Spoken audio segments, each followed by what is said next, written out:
So hello guys, welcome to my new vlog. तो आज ये बोर्ड का थर्ड पेपर इंग्लिश का 7 मार्च को। तो आज जाने वाले हैं। मेरी बाइक लेकर तो साफ कर दी है और अब निकलते हैं। रिजवान को उठाना है उसके घर से और रिजवान को लेकर निकल चुके हैं वो केकेसा के लिए।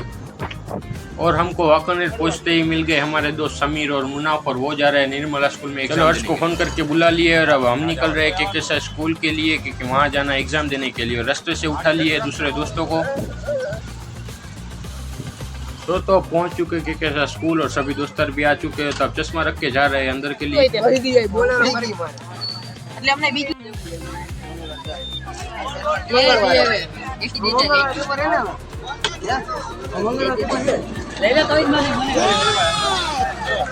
तो अब जा रहे हैं एग्जाम देने के लिए। 3 hours later.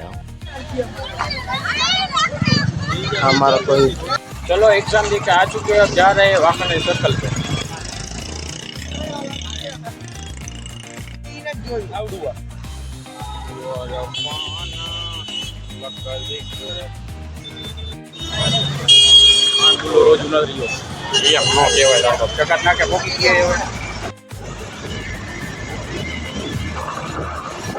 रिजवान को उतार दिए मस्जिद पर टोपी और मैं पहुंच गया घर पे। तो मिलते हैं किसी और वीडियो में किसी नई टॉपिक के साथ। तब तक के लिए थैंक्स फॉर वॉचिंग।